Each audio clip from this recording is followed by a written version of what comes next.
This segment of Mid Morning Talk with Najma Kota ends at 1 o'clock, and we've got a fantastic guest standing by to talk to us about his work and just the pleasure of being a general manager for the Hyatt Regency hotel chain. We'll talk a little bit about his experience, but of course, more about tourism in Makkah as well. So, in our travel segment this morning, it's already this afternoon, we speak to our very special guest on tourism in Makkah. But let me introduce you to Asif Raza, the country head of Hyatt Hotels in South Africa, who got transferred from Hyatt Regency in Makkah. Asif has worked for Hyatt Hotels and Resorts for the last 23 years in several cities, namely Jeddah, Riyadh, Makkah, Dubai, Muscat, Zanzibar, Cape Town, and now based in Johannesburg. So we have the pleasure of one of the best, if you like, managers of a very popular and well-known hotel chain. Welcome and assalamu alaikum wa rahmatullah to Asif Raza. Wa alaikum assalam, Najma. Good afternoon. How are you doing? I hope all is well. Yes, we're fine. We've just had some setbacks with our previous guests, so I'm still trying to catch up with this morning or afternoon. But thank you so much for giving us your time. And you described as a man with mindfulness. So it's been a busy few months for Asif Raza, General Manager of the Hyatt Regency Cape Town, which opened mid-December. The hospitality fundi has had plenty of international travel in the run-up to his appointment at the new hotel. So perhaps you should tell us a little bit about your journey, and then we'll go into the tourism in Makkah and your experience as a hotel manager in Makkah. Well, I have, as you correctly explained in the beginning in the intro, that I have worked for Hyatt Hotels over the last 23 years in several cities. My last city was, and the hotel was Hyatt Regency in Makkah. From where I got transferred to Hyatt Regency Cape Town, which was our first hotel to open in a lovely mother city in Cape Town. However, as you said, I have worked in Jeddah, in Riyadh, in Makkah, in Dubai, in Oman, in Muscat, in Zanzibar, in Tanzania. And then I landed myself into opening a new hotel in Cape Town, and now also in Johannesburg, because we are also open two more hotels, the Hyatt House, as you can see in my background, which is a new concept for the people or the landscape or the industry in South Africa. We have two of them, Hyatt House in Sandton and also Hyatt House in Rosebank. And that's why I then moved from Cape Town to Rosebank itself, to Johannesburg. Okay, so sure, I would be very curious to know what you think of our beautiful cities, and having come from very developed first world progressive nations. So let's talk about your first visit to Makkah Mukarramah. Let's make that a bit more of a passion rather than just business, as it were. No, I think Makkah is a spiritual. The holy city of Makkah is a spiritual city for all Muslims across the globe. It's an affection which will never diminish for Muslims in general, and it will always be there. And the Makkah is basically a magical city. It never sleeps. I think that city, from any time of the day, every time of the night, if you are in the city or you are in Haram, you feel that it's magical. It's all about coming back to the roots, being pious, being it's relaxing, it's family time, it's connecting time, and being pious. But I think it's a city which is very magical, and it never sleeps. And the hospitality revolves around people. So people who are visiting Mecca, they are looking for, of course, good food, and also looking for a good accommodation. And that's where the industry flourishes in Saudi Arabia or in the holy city of Mecca. Right. And so when was the hotel chain established, and particularly in Makkah, We when did you opened the start? hotel in Makkah was 2015 June, when Hmm. we opened our doors to serve the guests of Allah in June 2015. Yes. Hmm. And what are the challenges there? I mean, in terms of, this hotels are in demand like there isn't any other part of the world because there's an influx of pilgrims um, throughout the year and especially during the Hajj period. What separates your management, as it were, compared to the others? What are you offering to your guests that's I think. conducive to yeah, sorry, go ahead. Yeah, Makkah as I say, it is a city where everybody wants to be, and it's a high demand city. So the hotels are always in high demand. But I think every hotel in the city tries their best to give the best and serve the best to the visitors who are coming for a very spiritual reason. So they need to be home away from home. And I think that's the concept which we adapted Right. in Hajj Mecca, where people are coming and they feel at ease, they feel at home. But one thing I always is very important for the people is the food as well in Mecca. There's plenty of Mhm. places to eat. However, at the hotel, the breakfast is an integral part of anybody coming to Mecca, because we go pray Fajr early in the morning, and then when people come back, they would like to have a good breakfast, which I think puts you apart on a landscape in the hotel industry in Mecca if you are providing a very good breakfast. And said that that's Mhm. not only in Mecca but anywhere in the world. I think Hyatt hotels try to generally to make sure that we provide an experience which is home away from home. And again, the breakfast in any hotel in the world is very important for the people, because it's the start of the day. Everybody wants to start at a good food, and to start the day with a lot of energy and fulfillness and positiveness. And that, of course, breakfast is an integral part of that offering. What changes have you observed over the years in Makkah?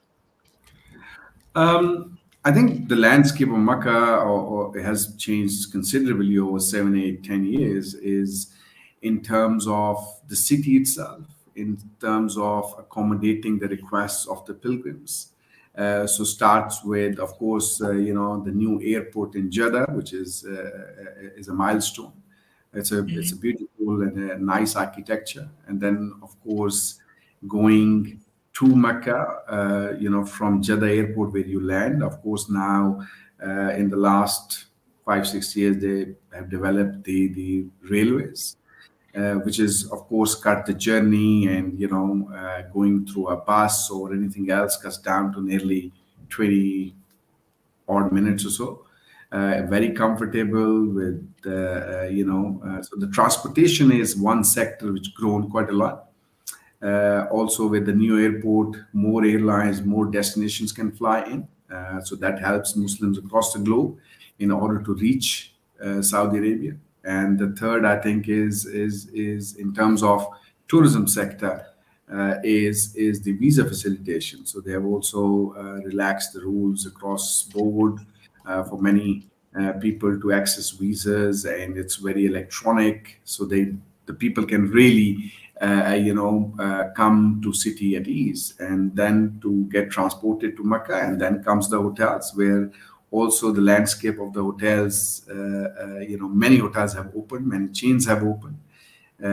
Hyatt is, of course, one of them, which opened in 2015. Big hotels, they're not really small hotels. You're looking at Mhm. about 500 rooms per hotel to Mhm. accommodate the influx of the visitors. So, the airports, that's a airlift for hotel industry to the city. And then the transportation from Jeddah to Makkah is another transformation for them to introduce railways for everybody. And then the Mhm. hotels, where they have built many chains, many hotels close to Haram, access, bridges. So really, the infrastructure to facilitate the process of being a pilgrim is absolutely fantastic. Hmm. And in terms of how COVID affected, the tourism globally, and the regulations then that became so strict uh, in Makkah for pilgrims, how did you adjust as a hotel manager? No, I think across the globe, all hotel companies during COVID had to come up with protocols where to make sure to keep our guests and our employees safe Right, and to still to serve them. So, to serving the breakfast in the rooms, making sure the rooms are sanitized with the highest possible degree, procedures in place to for the rooms to be really disinfected before the next guest comes in. As I said, breakfast served in the room rather than you coming down. That was in the beginning, I think, and slowly the rules eased up, and now I think it's normal everywhere in the right. world for everybody, for hotels, for rent a car, for airlines, and so forth. But I think during COVID, we adjusted to what the regulations was given throughout the world in order to safeguard the visitors and also the employees who are serving those guests. Right. Now, it's interesting that, now that, like you said, things are back to normal. We were waiting for the normal to come back, I think, during the COVID period. But I really like that the sanitary or the hygiene standards were upped everywhere above normal, if you like. Have people been able to maintain that? Because it's still necessary, especially in a place like Makkah, because there's people from all over the world, and there are literally throngs, hundreds of thousands of people that come in and out all the time. Have they been able to maintain that standard? No, I think all the hotels in Makkah really do well, and Hyatt as well, where the rules and regulations still by the ministries or the local authorities have been put through. That you come in, there's always stands to sanitize, lifts have sanitizers. We're also doing it in South Africa. Still, our hotels have sanitizers still everywhere. We make sure there's a GBAC program, which is a global program where Hyatt makes sure that all our protocols are followed, that what chemicals have been used to clean, how much time it takes to clean the room, what are the surface ingredients we need to use, the bathrooms. So all those protocols are still followed even before. I think I have to put it that way that even before COVID, I think Hyatt, we as a company were following many of those protocols. But of course, with COVID, it was with more focal point, I would say, right? Right.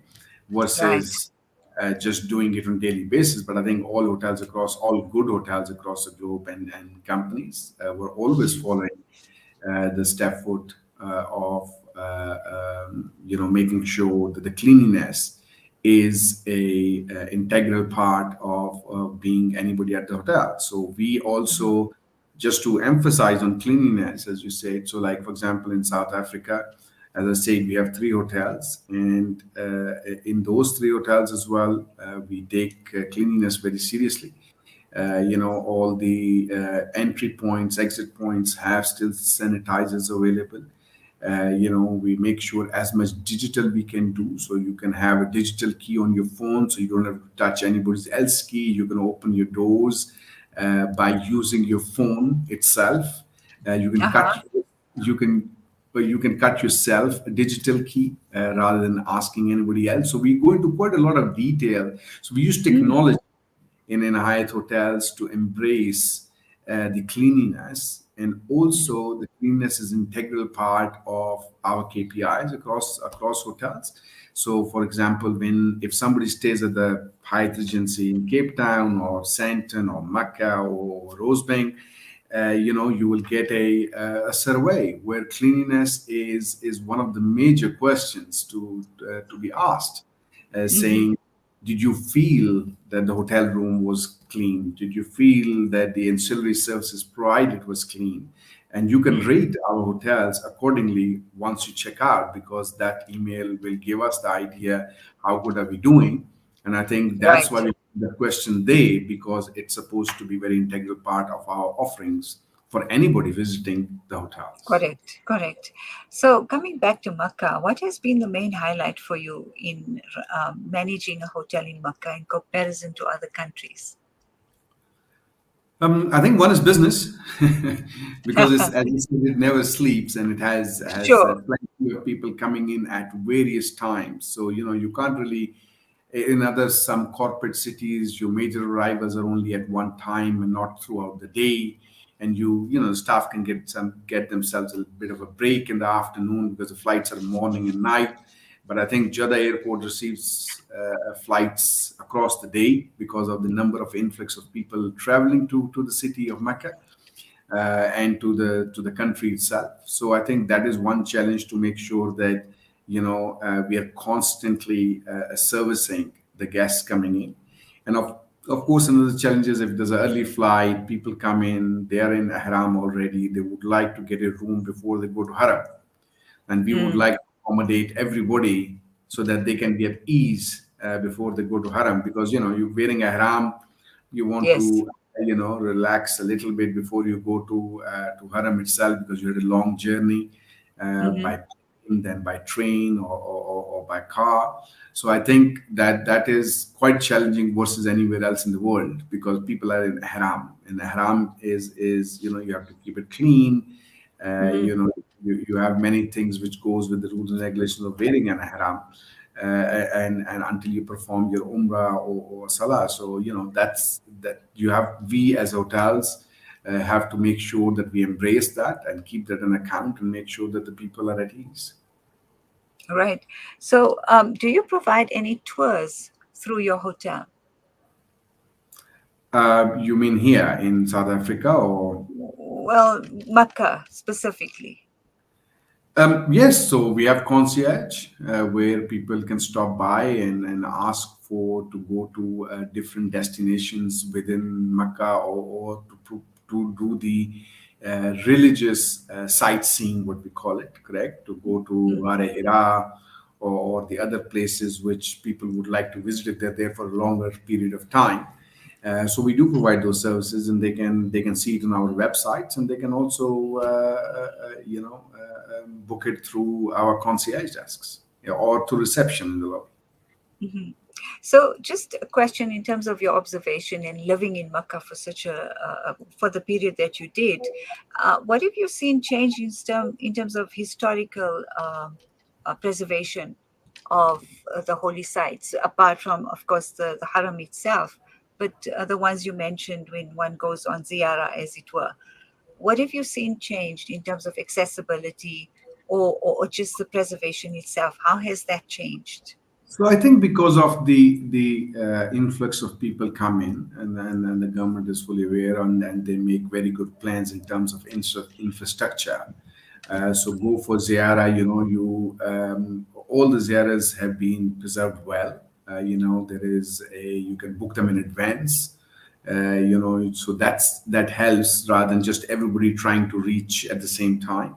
So Hmm. they're made quite planned in terms of visiting those sites, but also to make sure that the infrastructure for you from the hotel or wherever you're staying to reach there is also there, which requires roads, which requires taxis or the transportation from the hotels, which is very important part, not only Right, just the sites itself. But they've also done a great job in preserving those sites. The museums and so forth are well right, looked after. right, right. So, what is the philosophy of Hyatt Regency? Well, always one thing is that to connecting people. That's one of the things which Hyatt Regency does, and I think that's where people come together to hotels to have a meal as a family, and you're connecting, you're bonding. Having a meeting at the Hyatt Regency where you're connecting with your colleagues or trying to connect the business. So if you look at the logo of Hyatt Regency, it's kind of with the circles going overlapping each other, and that means that we're trying to connect the people. But as I said, in South Africa, we have three brands or two brands at the moment, which is the Hyatt Regency in Cape Town, Hyatt houses. You can see my background. I just put that on. That's in Santon, Hyatt House, and then Uh-huh. Hyatt House in Rosebank. So we have three properties, but two brands at the moment in South Africa. Oh, I see. Well, we're speaking about Makkah, but I can't help as a South African to ask you about the hotel in Burqa. I think that the location is just incredible, knowing the Correct. history and just the heritage of that place. And you fitted No, it in, yeah? correct. You're absolutely correct. That is everybody who comes to Cape Town, and when they are in Cape Town, they would like to. It doesn't matter if they're staying at the Hyatt Regency Cape Town or not, but they visit Bokap to see the colorful houses. That's where the first mosque was, and the colorful houses add a very magical part with the mountain at the back. So it's and we are right in the corner. We're in the footstep of Bokap itself, correct? Uh-huh. And the food in Bokap is also great. So we also embrace. So let's say, for example, in our one hour restaurant, 126 Cape Kitchen, we have the Malay food being catered because that's an area and people would like to experience that food when they're there, coming from all over the world, from Germany, France, US, Middle East, India. So we do that. But that place is, as I say, from the hotel, you see one side from the rooms, from the view is to the Bokap itself. As I said, the colorful houses and the mountain at the back. In the night as well, it looks beautiful. And then one side, you have the scenic route of the city itself, and we are Right. right in the center of the city, accessible to go anywhere. And that's why Mm. that location of that hotel is fantastic for the people coming for business or leisure alike. Right, right. Well, very strategically placed and one of the most beautiful parts of Cape Town. Now, Makkah, there's no other place in the world like Makkah. As Muslims, we all agree on that, right? Sure. But you've been to so many different countries and you've lived there. Which I know this might be a difficult one to answer, but which one is it that's closest to your heart? Well, I well, I think I mean Makkah is definitely for being a Muslim. It's an obvious answer. That that city and living there and experiencing the adhan every day and adhan of the haram is it makes you live all the time. But I also Correct. say that I mean you mentioned some cities. I also lived in the US. I also lived in Switzerland before, and I lived in UK before as well. Uh, Prior to coming to Middle East. But I think Cape Town is also a city which is quite magical. It has, I think, um, very nice setting the way where the city is, the weather, the air, the freshness of the air. Is also very good. I think they're on the index, they are the lowest across the globe. It's at 16,000 feet. You have the sea at 16,000 feet, which is also magical. It has a sea, it has the mountain, and thing, the culture, the people. I think any city is the people what makes a difference. And you Absolutely. asked the question in the beginning from me that because I came to South Africa, and I think the people in South Africa in general, wherever I went, are very hospitable. They are very welcoming.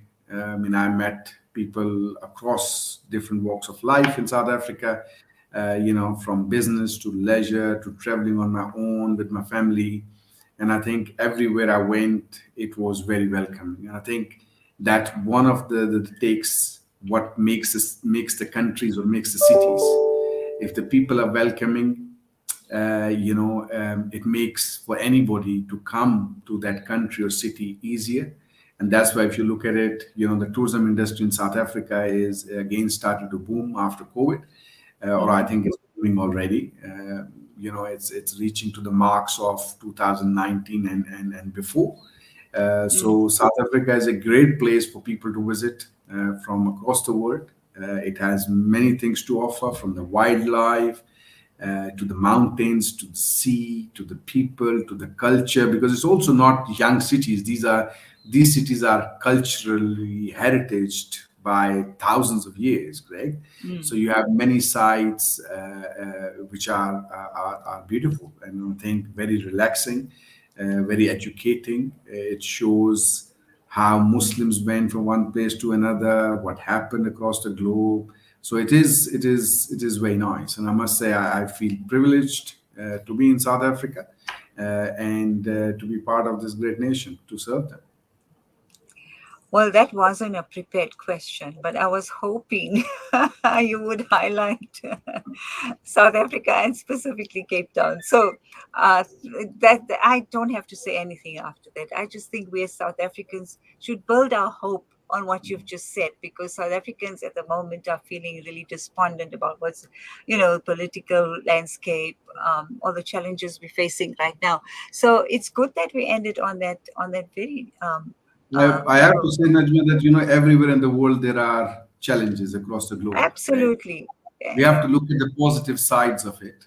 But Right. before we go, I wanted to give a little message to the people, if you don't mind, No, go very ahead. quickly, that all the three hotels we have in South Africa, we also are fully halal establishments and certified halal, and we are celebrating Ramadan as an iftar venues in all three properties in Cape Town and Sandton and Rosebank, where people can indulge themselves with the family, coming across, having a nice iftar at our hotels, as we are 100% certified halal.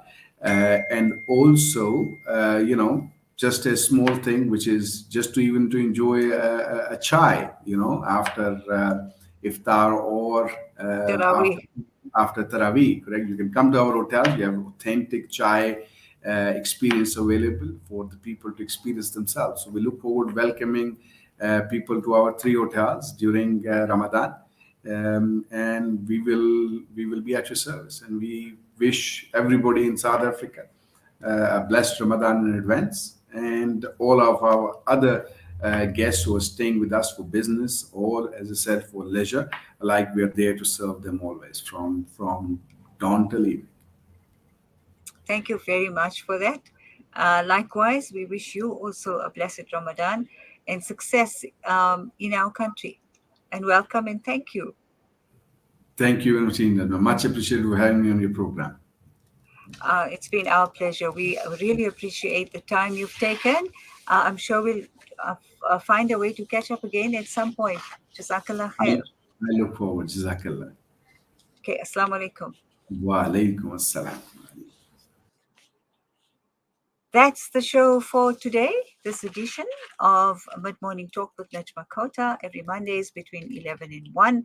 We thank you for bearing with us with all of our technical hitches or delays that we had in between, but we really must thank our guests that assisted in making this a successful show after all. I thank my team behind the scenes, that Mohammed Abrar, behind the technical desk, and of course, Fatima Zahra, my producer.